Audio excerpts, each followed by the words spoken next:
तो पूतना का स्वरूप क्या है कि आप हैं तो कुछ पर दिखाते हैं कुछ,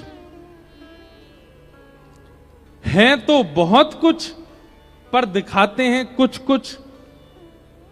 ये पूतना का स्वरूप है। ठाकुर जी के सामने कभी पूतना बन करके मत जाइएगा। पूतना का स्वरूप है राक्षस का, लेकिन वो बन करके जाती है लक्ष्मी ठाकुर जी के आगे, इसलिए ठाकुर जी उसको देखते नहीं है, ठाकुर जी उसके ऊपर दृष्टि डालते नहीं है। पूतना मत बनिएगा।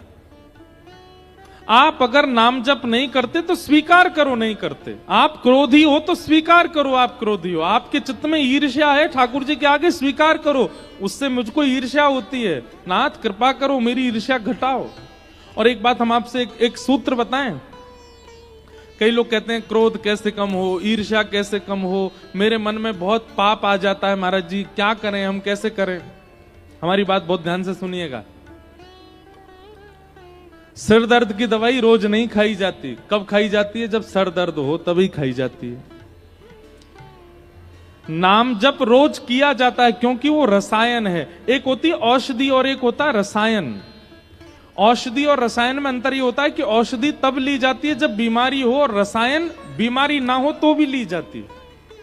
नाम जप रसायन है, पर रसायन का एक स्वभाव होता है, उसको रोज तो लेना ही है, पर अगर कोई विशिष्ट बीमारी आ जाए तो विशेष रूप से लेना है।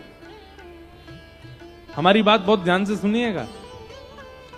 आप नित्य नाम जप करते हैं, आपका नित्य का नियम है नाम जप का, रोज करो, पर लेकिन जैसे ही आपका दोष जब उफान भर रहा होता है, आपका दोष जब प्रकट हो रहा होता है, उसी समय हाथ धो करके आसन बिठा करके और तुरंत नाम जप में बैठ जाओ। मतलब बीमारी होती ही औषधि ले लो। क्या होगा?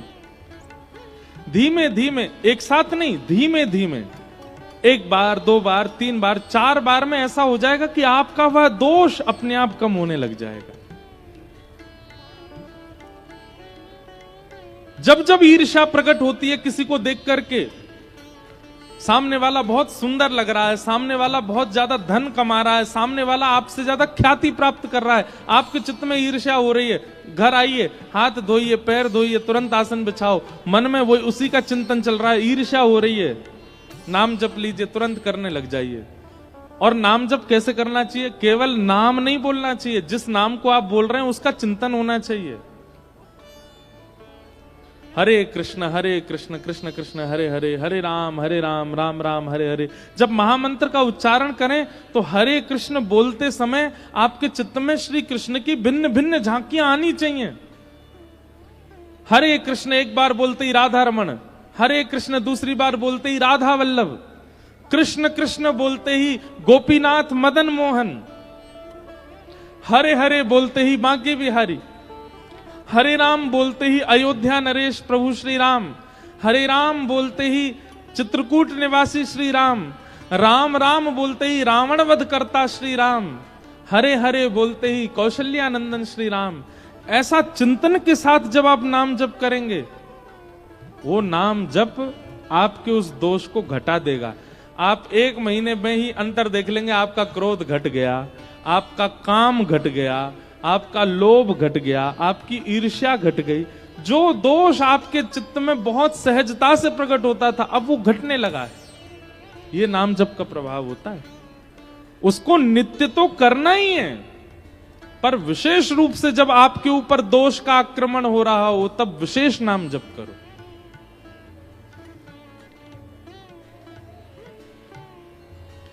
सुन तो सब रहे पर करेगा कोई नहीं। पर हमारी एक बात मानिएगा, एक दोष का तो निवारण करके रखिएगा।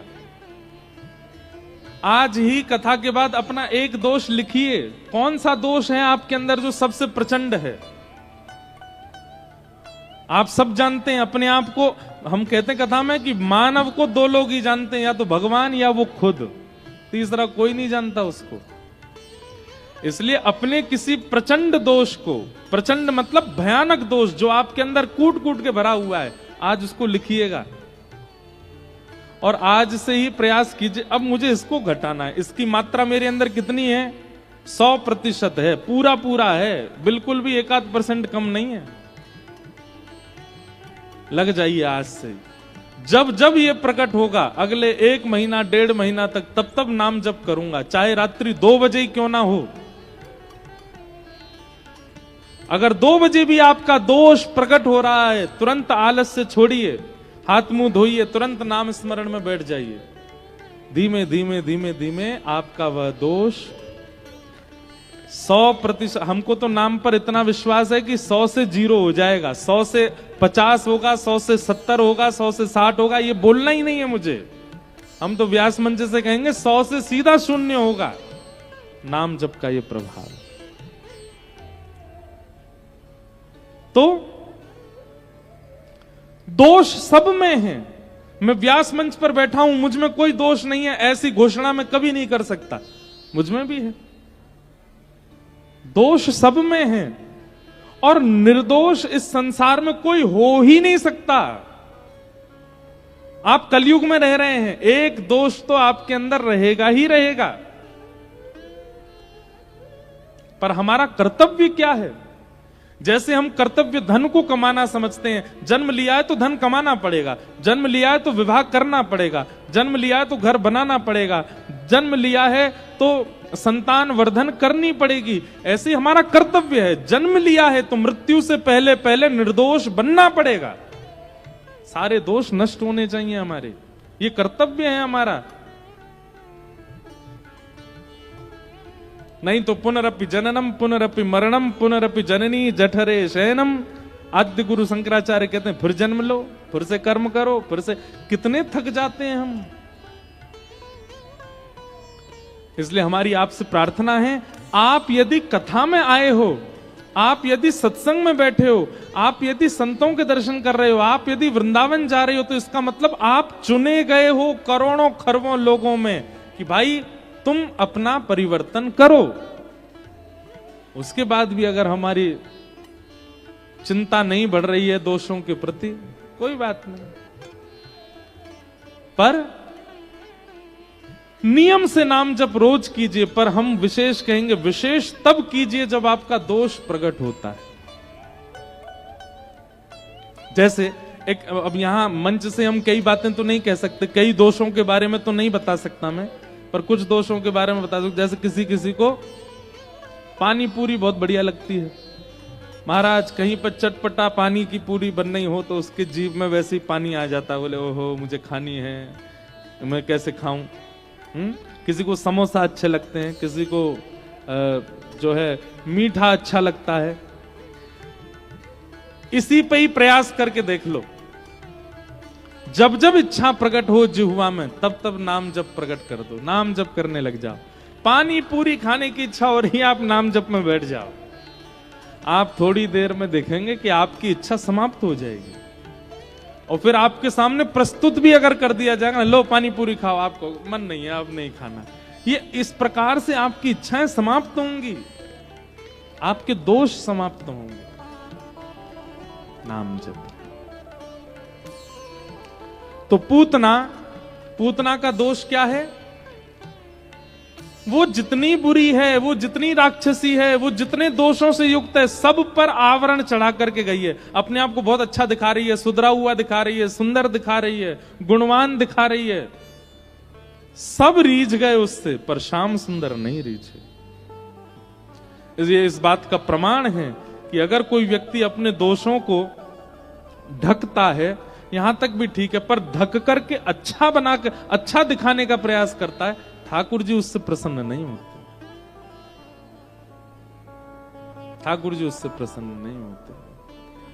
मीराबाई रूप बदल करके, मीराबाई जैसी थी वैसी ही रहती थी ठाकुर जी के सन्मुख।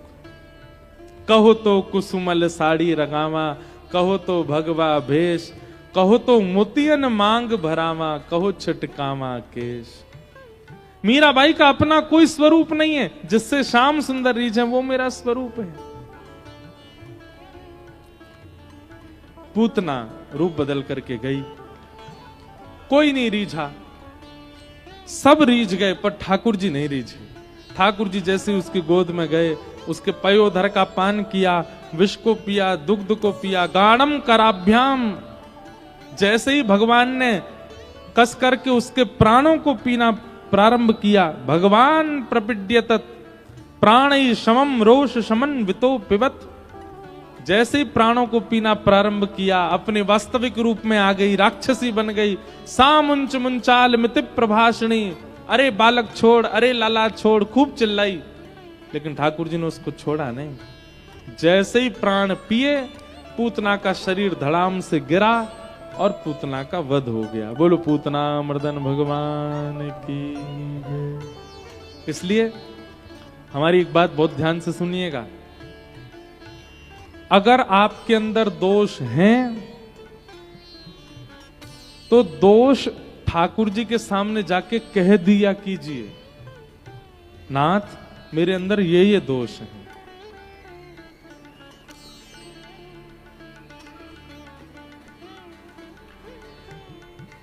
मेरे अंदर ये कमियां हैं नाथ, आप कृपा करके इनको शुद्ध कीजिए। अगर आप छुपा करके जाएंगे ठाकुर जी से तो वो दोष और ज्यादा प्रचंड हो जाएगा, और ज्यादा प्रगाढ़ आपके चित्त में हो जाएगा। ठाकुर जी के सामने तो दोष प्रकट करते हुए जाओ, छुपा के नहीं। और अगर छुपाए भी हैं तो अच्छे बन करके मत जाओ। जैसे पूतना छुपा भी रही है और अच्छाई दिखा रही है, आडंबर बना करके जा रही है, ठाकुर जी को यह बिल्कुल प्रिय नहीं। भगवान ने पूतना का वध किया। 6 दिन के ठाकुर जी जैसे ही पूतना गिरी, सब ब्रजवासी दौड़े दौड़े गए, अरे भैया जे कहा है गो, जे राक्षसी कहां ते आ गई, इतनी प्रचंड इतनी बड़ी राक्षसी कहां ते आई, लाला ढूंढो, लाला कहां चलोगो। भीतर जाके देखी तो महाराज ठाकुर जी है ही नहीं। तभी कोई ने हल्ला किया, अरे जा राक्षसी के ऊपर पड़ो है हमारो लाला।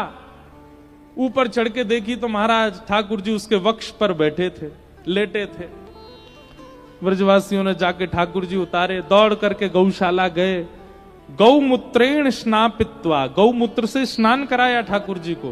पुनर्गौरज सार्भकम, ठाकुर जी के श्री अंग पर गौरज लगाई गई है।